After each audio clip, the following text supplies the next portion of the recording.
Welcome to the Reformation Fellowship Podcast. Reformation Fellowship provides support and fellowship for all who would stand for the reformation of Christ Church worldwide. We long to see the church revitalized by the gospel and seek to encourage all who share that vision. We gather together for gospel-hearted fellowship around gospel-minded theology. Hello and welcome back to the Reformation Fellowship Podcast. My name is Justin Schell. I am your host, and I'm excited that today we are going to be talking with Jonathan Thomas. Jonathan is pastor of Cornerstone Church in Abergavenny in Wales in the UK, and we're going to be talking about Calvinistic Methodist fathers.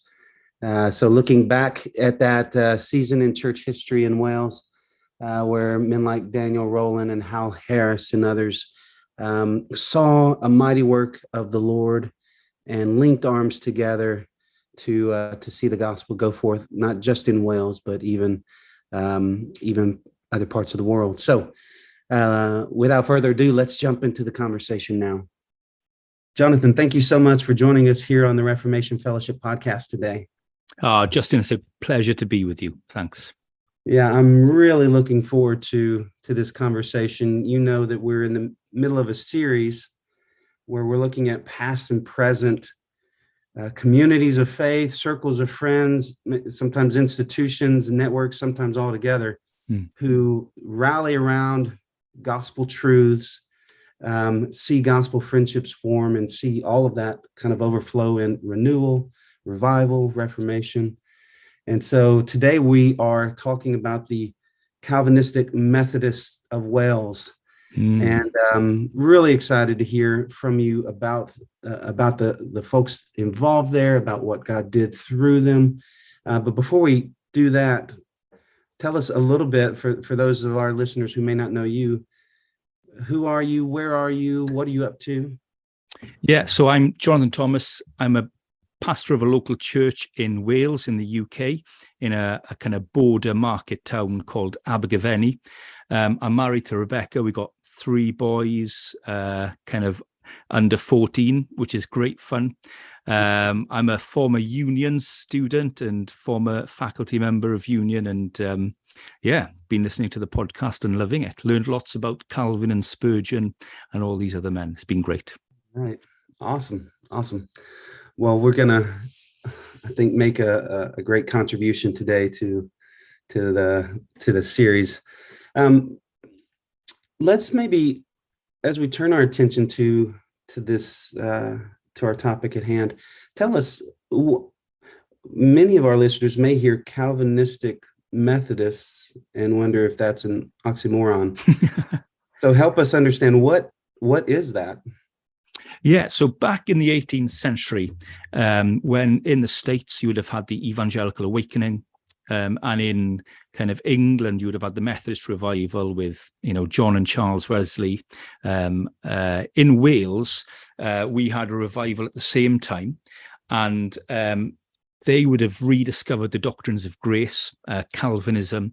And as well, they would have been Methodism in the sense of the churches were joined and united, and they created a system which I guess now has been rebranded Presbyterianism. It's the Presbyterian Church in Wales now.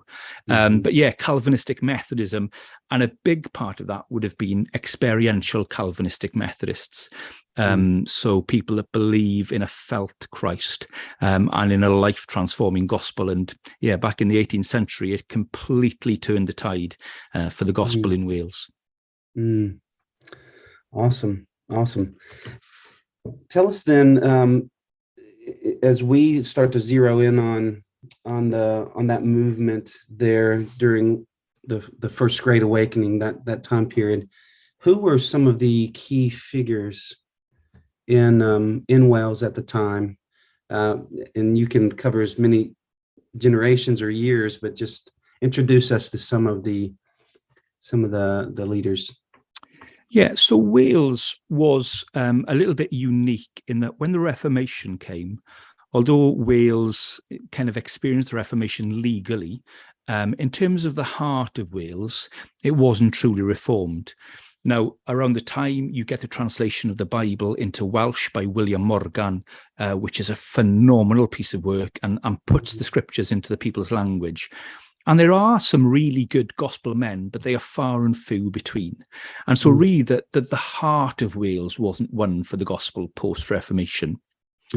But when you come to the start of the 1700s, there are people doing amazing works. One of the guys is Griffith Jones Llanddowro.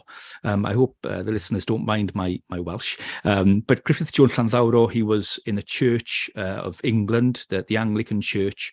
He was a gospel man. And when all the congregations were dwindling and people were trying to say the liturgies as fast as possible, he was preaching for like 40 minutes and people were traveling for miles to hear him. And he would have hundreds and sometimes thousands in his congregation.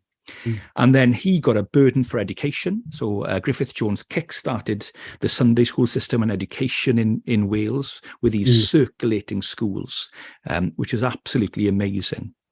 And so he really laid the ground, along with some other people, with the scriptures in the Welsh language, with people being able to read and write because of his circulating schools. Come the 1730s, God's Spirit comes down in Wales on certain individuals first off. So 1735, you get a guy called Hywel Harris. He lives in my part of Wales, down in a place called Trevecca. Goes to the local church in Talgath, and the vicar says, it's communion next week, be ready. And the vicar knew that people weren't ready. So he said, check your hearts. And Hywel Harris went off and realized, he wasn't right and started to feel conviction. And then he came to church on the Whit Sunday. And this is what he says during the communion service. At the table, Christ bleeding on the cross was kept before my eyes constantly, and strength was given me to believe that I was receiving pardon on account of that blood. I lost my burden. I went home leaping for joy. And he was converted, and then he just can't stop telling people. In those days, you had to, kind of be a vicar or have a license to teach. So he would just go and visit the sick, tell them a lesson. And then before long, more and more people wanted to be visited. People were kind of crowding around the houses to listen to him. God was doing something amazing. At the same time, in another part of Wales, completely independently, there was a guy called Daniel Rowland. He was a curate in the Anglican Church, but wasn't interested in the gospel, was a bit of a wild card. One of the people that would just speed through the service so he could go and drink with the guys after the service. Well, anyway, Griffith Jones, this other kind of older gent who I was telling you about, came and preached in a place called Llanddewi Brefi. There's another Welsh name for you. And Daniel Rowland just becomes convinced that he's preaching at him. And I think he gets the hump. But actually, God's Spirit comes down. And Daniel Rowland is magnificently converted. I mean, he is the curate becoming a Christian. You've got these two guys, Hywel Harris, Daniel Rowland, they're converted independently, different parts of Wales. And again, Daniel Rowland starts preaching, and they call him the angry clergyman, because he just becomes a Christian, gets the kind of doctrines of grace, but that kind of cage fighter stage of Calvinists. So he did that back in 1735. But people really started coming to him. And then 2 years later, when Hywel Harris was preaching, a young guy comes past, a young medical student called William Williams, and he's converted. He goes on to become the great Welsh hymn writer, probably the greatest hymn writer we've ever produced. And those three guys then come together, and really they are the three that lead this kind of movement called the Methodist Revival or the Calvinistic Methodists. And really, it starts independently, but then it starts from 1735, a series of revivals. So there's revivals all over Wales for like the next 30, 40, 50 years. And those are kind of the key guys, really. Yeah, that's awesome. Let's turn to, so they were in different parts of the country. It seems like, am I right that Griffith Jones, I won't venture to say his last name. Yeah. he encountered both of them at Yeah. some point. Yeah, so Griffith Jones was an older man, and so he became a bit of a mentor to them.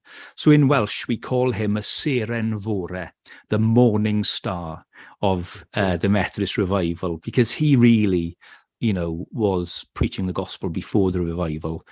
And then when they kind of were saved and they were preaching, there was a big complexity in Wales, as with England, in terms of the relationship between these men and the established church and the kind of what we call the Anglican church. And so really he was trying to advise them, trying to help them. And there was a few men like that. Daniel Rowland, he was mentored by him, but there was another gent that helped Daniel Rowland because, he became this angry clergyman, and kind of this older guy kind of came and said, there is grace, and, Christ is balm to the soul as well. And so actually, as he gets mentored by this older guy, he kind of starts to bring in more grace into his preaching, and so actually his nickname changed from the angry clergyman to the son of consolation, and people would love to go and preach to him. So so lots of different people involved. Yeah, wonderful. Well, tell us then, whether it's these men or others. Tell us a little bit about how maybe they began to connect with one another, or how did, as the revival got going, what did relationships look like as they started to form a little bit? Yeah, so for the first kind of year or so, they just worked completely independently, had no idea what God was doing in other parts of Wales, no idea really who the main players were in England. Now, interestingly, they were reading Jonathan Edwards. So, around this time, Jonathan Edwards' kind of account of what had happened had been published in Wales. And so people were reading that. They kind of looked to Jonathan Edwards as the kind of written mentor, as a kind of a guy who'd gone through this and thought about it. And they'd heard about George Whitefield, who was kind of big with the Wesley brothers in England. And so initially they all started writing letters to one another. So letters in Wales, and then they'd meet each other, and then letters across the border to George Whitefield. So really it was repetition of what God was doing, and then these kind of letters going on. And ultimately they would arrange to meet one another. So for example, George Whitefield and Howell Harris didn't meet in person until 1739. So that's kind of like 4 years in, or kind of 2 years in from Whitefield. And it's amazing. Even though they'd never met, they had a love for one another. There's a great account when Whitefield finally comes over to Wales to meet Howell Harris. They meet in Cardiff, our capital city now. And the first thing Whitefield says to Howell Harris is, "Do you know that your sins are forgiven?" Which is a great first one. Thankfully, Howell Harris wasn't kind of offended by that. But then later, Whitefield writes in his diary, this is what he writes: "When I first saw him," talking about Howell Harris, my heart was knit closely to him. I wanted to catch some of his fire and gave him the right hand of fellowship with my whole heart." So there was a real kind of respect for one another and a desire to see who they were in the Lord and what the Lord was giving them. It was amazing. Yeah. So it really, before they knew each other very well, there was something that was pulling them together.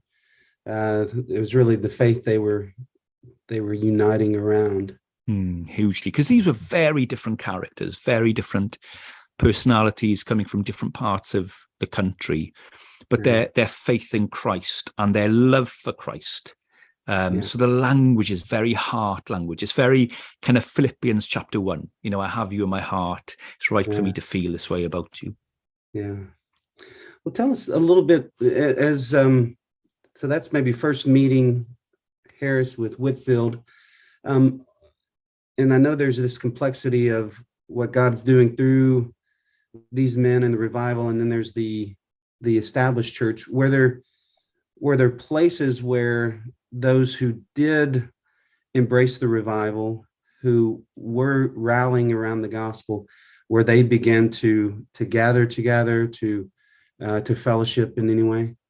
Yeah, so it was very complicated because at the time, there were non-conformist churches, and there were, Congregationalists and Baptists and so on.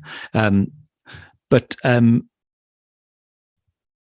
the Anglican Church had all the power. And if you wanted to reach Wales, you needed to be in those churches because they were in every community and they held the kind of license, the permission to preach. So the advice was always from people like George Whitefield, stay in as long as you can. But the problem was you had people being converted and then they were just coming under kind of preaching that wasn't gospel preaching. And they were coming under men who just didn't understand what was happening. And they were being saved in quite magnificent ways, having quite profound experiences. So, for example, Howell Harris often would talk more about what he would call kind of his, or Lloyd Jones would call his doubling, Dr. Martin Lloyd Jones, this kind of baptism of the Spirit. You call it what you want, but Howell Harris post-conversion has an experience of the Spirit in a church tower. He just gone there to have a quiet time. And he says, he experiences the love of Christ in a way that just transformed his life. So people were having these experiences. So what they decided to do was, because the local churches often didn't know what to do with it, and these young Christians didn't know what to do with their experiences. And, as they knew from Jonathan Edwards, these things can lead to excess and be abused. They started groups, I guess what we would call house groups today, or community groups. And they literally called them Sayadai, experience meetings, where they'd come together, they'd have a steward to oversee it, but they would share their experiences. They would share their testimonies. They would ask their questions. People who were older in the faith would make sure that they were okay. And so these kind of society meetings just kind of exploded around Wales. And so that's really where people were put there. They still stayed within the church as much as possible. But for example, Howell Harris, he couldn't get into the church. William Williams, as a young curate, he was just taken to an ecclesiastical court and pretty much just had to leave. So it was really difficult for those guys. So they created these societies. Yeah. Well, I wonder, that's kind of semi-formal. It sounds like semi-formal connections, particularly for new believers or those who have had an experience of the gospel, gathering from mentoring, discipleship, maybe the way we would put it today. Was there something like associations as well, where you have societies, associations? Tell us. Yeah, so you had these. No, I know. So you had all of these kind of societies, these Sayadai, and then what they decided to do then with George Whitefield was to create an association, an overarching organization, because what they realized was, you had to get these young Christians together and you needed to have a kind of steward to oversee it, but then you also needed someone to oversee them. And so they all got together in a place called Watford. It's a tiny little village now. And they met and they created this kind of this formal association that would look after these groupings. And so William Williams, who we know as a hymn writer, actually was a great organizer as well and a superb theologian. And so he looked after them and others, and he became the assistant to Daniel Rowland. They were all working with each other. And so this kind of association, they'd all come together and then they'd report on the societies, say how they're doing. They'd make sure that people were being looked after. So there was a real sense of making sure that people were growing in the gospel and under sound doctrine, making sure that, things weren't going right in any way. Yeah. Yeah. So you so as the Lord is moving through the preaching of, I'm sure at this point, more than just these three key leaders, there's starting to be some type of organization of believers together and even ministers together overseeing. Tell us a little bit as we get a little further into the revival. What do friendships look like with these leaders and maybe others as well? Yeah, so friendships go very deep. They work together. So they'll travel to see one another. They'll write letters to one another. But friendships, do get fraught. There are issues. There are fallings out.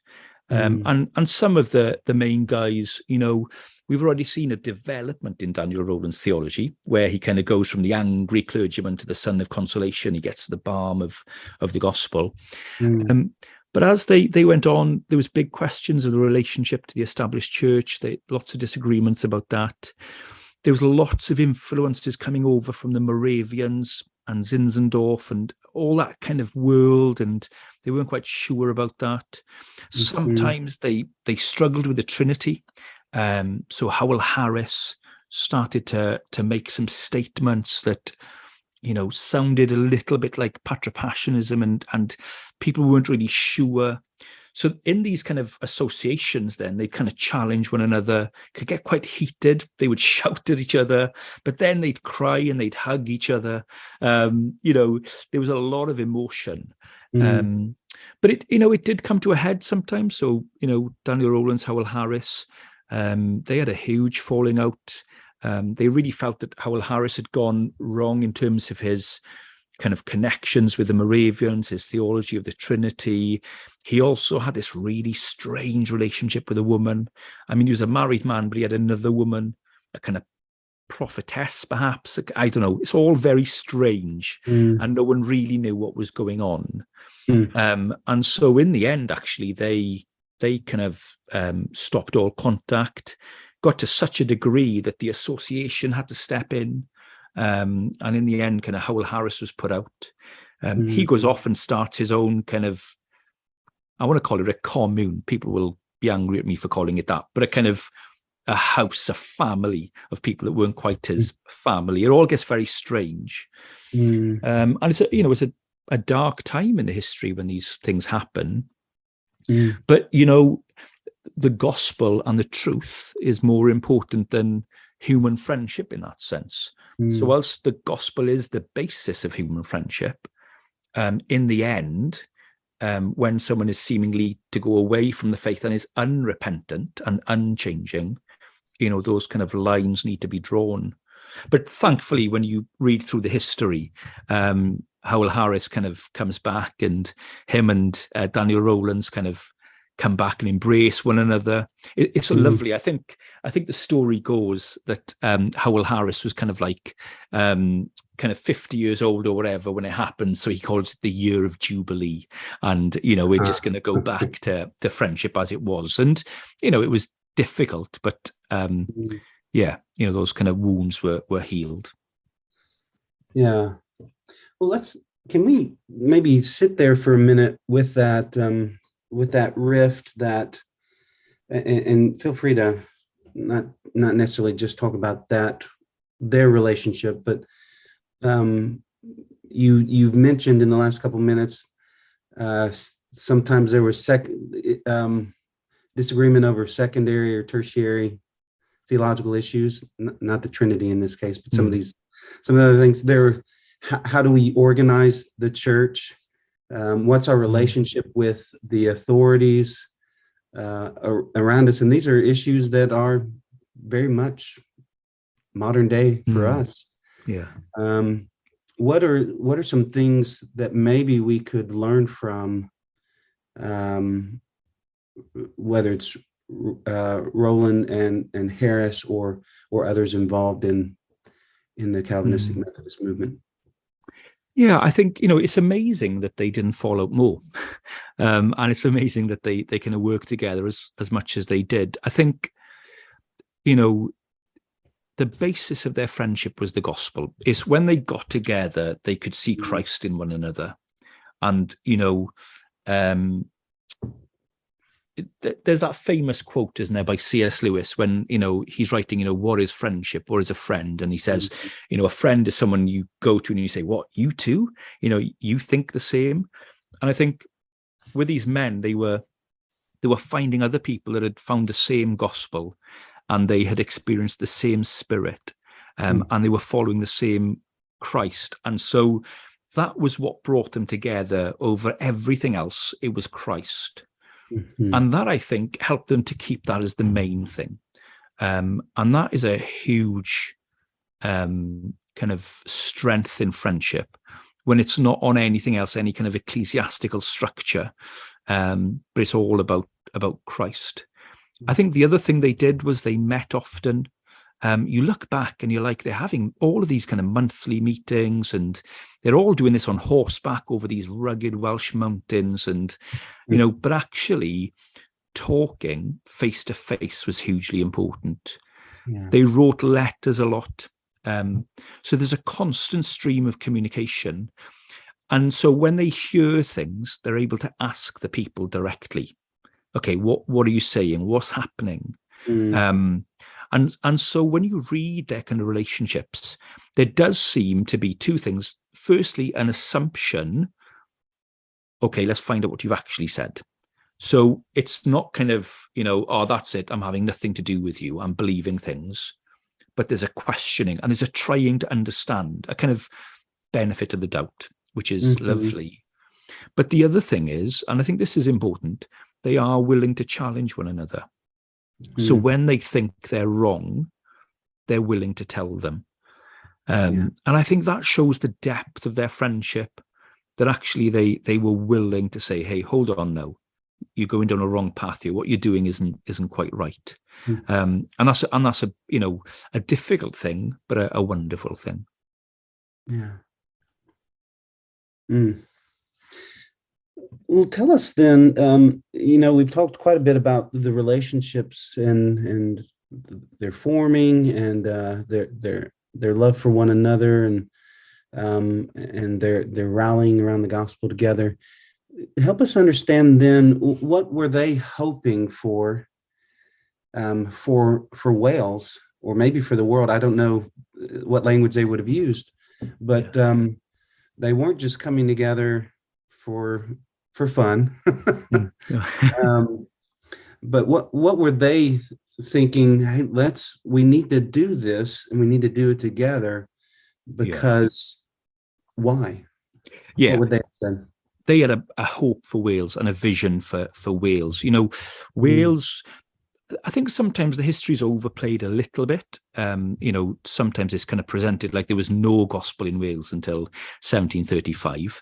But there was gospel, and God did do, significant things. But the country, it really was, the gospel hadn't embedded itself in Wales in that way, I don't think, into the culture of Wales. And into the heart of Wales. And so that's what they wanted. They wanted the gospel to go forth into every community across Wales. And there were particular areas up in North Wales, for example, was slower. And so they were constantly pushing bounds, constantly wanted to reach out. But they also had a heart for the world. The fact that they partnered with George Whitefield shows that they were interested in the rest of the UK, and obviously with Whitefield's relationship with America, coming over in the orphanages and things like that, and also the works of Jonathan Edwards coming over, they would have wanted to see a worldwide gospel, but definitely a desire. You see in the second generation of the Methodist fathers, so you had kind of the first generation, Howell Harris, Daniel Rowlands, and the others. As you come to the end of the kind of 1700s, they're getting older, and the societies are growing.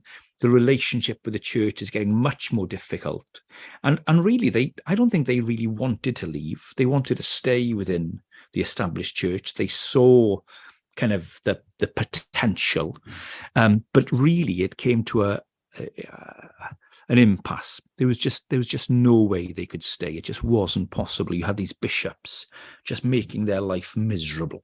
And so in the end, you get a kind of second generation coming in. And one of the main guys there is Thomas Charles. And Thomas Charles comes in at the end of the kind of 1700s. And he had been converted in Wales and then gone over to study in England, had been an intern with John Newton, Amazing Grace, which was superb. Could have had any parish in England, could have gone into a nice evangelical parish in England, but was like, no, I've got to go back to my Wales. And, he'd fallen in love, to be fair. So there was a young lady he was desperate to come back for. But, he said, I see Wales as I see my marriage to my wife, for better, for worse, till death do us part.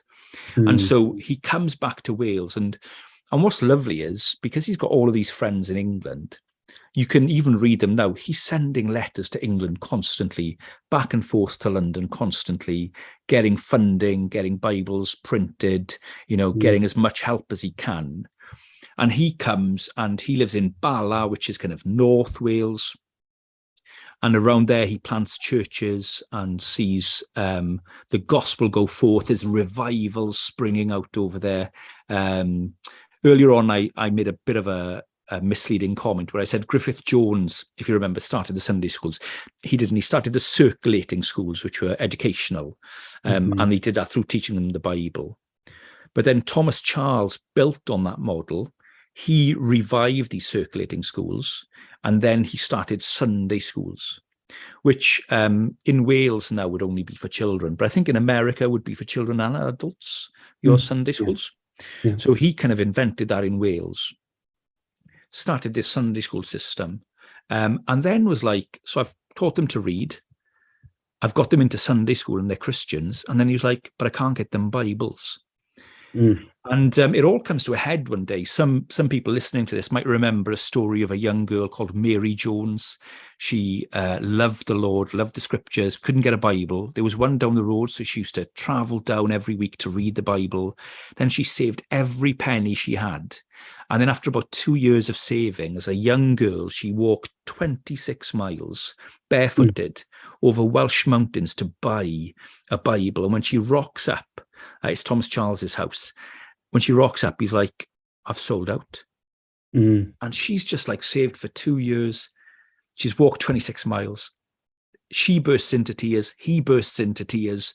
And then no one ever tells you this part of the story. He goes, well, I've put one to the side for someone else. Have that one. So he does give her a Bible. But then he's like, this is crazy. So he goes to London, gets a pile of friends together, says, guys, what are we going to do? We need Bibles and we've got to print them, because the organization, the SPCK, they just weren't printing enough. They didn't believe there was a need. And so he ends up creating this organization. And famously, after telling this story of Mary Jones and having a lovely phrase, here's some Welsh for you, Justin. See if you can say this. Bibli bawb o bobl y byd. Do you want to try that? Bibli bawb. Bibli bawb o bobl y byd. O bobl y byd. Da iawn, congratulations. Which means a Bible for all the people of the world. Because he talks about this, and another minister just stands up in the meeting and says, well, if Bible's for Wales, why not for the world? And so actually that's the formation of what we call now the Bible Society. And from that young girl walking and Thomas Charles seeing the need and going to London, I mean, Bibles have been translated into hundreds of languages, taken around the world. I mean, there's amazing stories of him ordering, 20,000 New Testaments, them being wheeled into a village on a cart, and people coming outside and screaming and crying and dancing and rejoicing because the word of God has come. And I mean, he was just selling out. So it's an amazing, I talk all day about Thomas Charles, but it's amazing. But Thomas Charles, the other thing he did then was he formalized all of this. So he really, after a massive internal debate, decided, actually, if the church aren't going to let us worship freely and they're not going to let our guys be ordained, actually it means they can't have communion, because in those days, unless you were ordained, you couldn't kind of give communion. And we've got all of these societies. So he's the one that oversaw then the ability to ordain and set apart Calvinistic Methodist ministers. He kind of wrote the handbook, which meant then really by kind of the Parliament had to get involved, but the Calvinistic Methodists became a denomination, a church grouping. And that's when we came out of the Church of England. Interestingly, as a quirk of Welsh history, the Calvinistic Methodists and the other nonconformists grew to such a degree that by the end of the 1800s, we were kind of the only country in the world that turned around to Parliament and said, right, we don't want the Anglican Church to be the official church, and actually went for the disestablishment of the Anglican Church in Wales. So now we have the church in Wales, not the Church of Wales, which is an interesting quirk of Welsh church history. Yeah.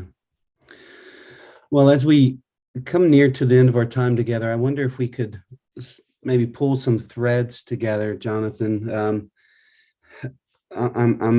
We've listened to a little bit about some of the main players in this movement and some of the ways that they invested in each other and they invested in Wales.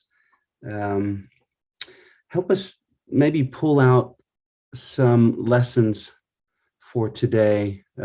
What could pastors or groups of pastors, even whether that's denominational or informal friends, what might be some lessons for us from the Calvinistic Methodist fathers? Yeah, I think there's so much to learn. I think number one, love of the ministers from the love of the Lord. You know, their love for one another was an overflow from God. You know, as the Father was loving the Son and the Spirit, that kind of gracious cascade. You know, I've been reading Dan Hames and Mike Reeves's book, you know, about God's light shining forth. And that's exactly where these guys were, because they loved the Lord and they were experiencing Christ. They had a felt Christ. When they met someone else with the same heartbeat, they just gushed with love for one another. And I think, you know, our friendships will only go as deep as our love for the Lord. And so have that kind of overflow. I think the other thing is, you know, they respected one another. They loved one another, but they weren't above challenging one another. And so, you know, you got these older men like Griffith Jones and like John Newton, who are kind of mentoring the younger men, you know, telling them when to calm down, telling them when to keep going. And across ages, you know, so when Thomas Charles comes in, you know, Daniel Rowland's now an old man, is just going, this is God's gift to Wales. He's going to, you know, lead us. And I think we need cross-generational friendship. I think what it tells us, the Methodist fathers, is beware when all your friends are your age and at the same stage. So you need that. I think as well, just getting help from friends. You know, they were always leaning on one another for help, you know, turning to one another for prayer. That's one of the things of the experience meetings, was they would come and share their struggles. They would come and share about their needs. That's with the association. You know, they would say, look, I'm struggling to do this or that. And then together they could work out, okay, what are we going to do? How are we going to help you? How are we going to work this through? And that was a lovely thing to kind of see in that. So, you know, I think it's all good. I think the warning from them, the warning is to make sure that you don't believe your own hype. And I think at points, you know, I think Howell Harris, I mean, there's debates. Historians debate, why did he do what he did, and why. Some say it's because he couldn't get ordained and he was just jealous of those who were ordained. And so, you know, these little things get in. And I'm so glad that they were able to reconcile later in life. But I think it's just, the warning is, no matter how much you love the Lord and you love one another, you can still fall out because we're sinners. And, you know, we have egos. And really we need to help one another keep that in check. It's interesting. One of the things that there's a handbook to the experience meetings that was written by William Williams Pantycealing, and even though it's in Welsh, you can read it in English. It's called The Experience Meeting. Dr. Martin Lloyd-Jones's wife translated it. And one of the interesting things I saw in there was when they're giving instructions on the society, one of the things they say is make sure that you've got people questioning you who aren't too close. Because when you're surrounded by people who really love you and think the world of you, they overlook your faults and they don't ask you the difficult questions. And sometimes they give us too much rope, just enough rope to hang ourselves. And I think, some of the scandals that, the evangelical world has been rocked by in my own evangelical world, I look back and I wonder, I don't think any of us asked them difficult questions. I think we were so in awe of them. Yeah. We just never dreamed of asking them. And I think what the Methodist Fathers teach us is ask the questions, make sure there's people around you who ask the questions. Yeah. Yeah, that's good. That's good. Well, final question. Actually, it's a two-part question. That's good. Tell us if I want to learn more, maybe I want to start discovering more about God's work through this time and this place and these people.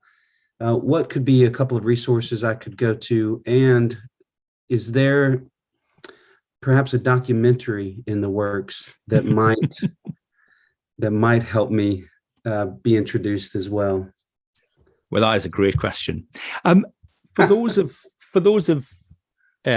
people who like to read big books, then there is a 2-volume book which is published by the Banner of Truth, translated by a friend of mine, John Aaron, which is called the Calvinistic Methodist Fathers of Wales, originally written by Jones and Morgan quite a while back. It's slight hagiography, but it's wonderful. So, if you want to deep dive, those 2 volumes published by the Banner of Truth are really good. There is a smaller one, which is called the Calvinistic Methodists.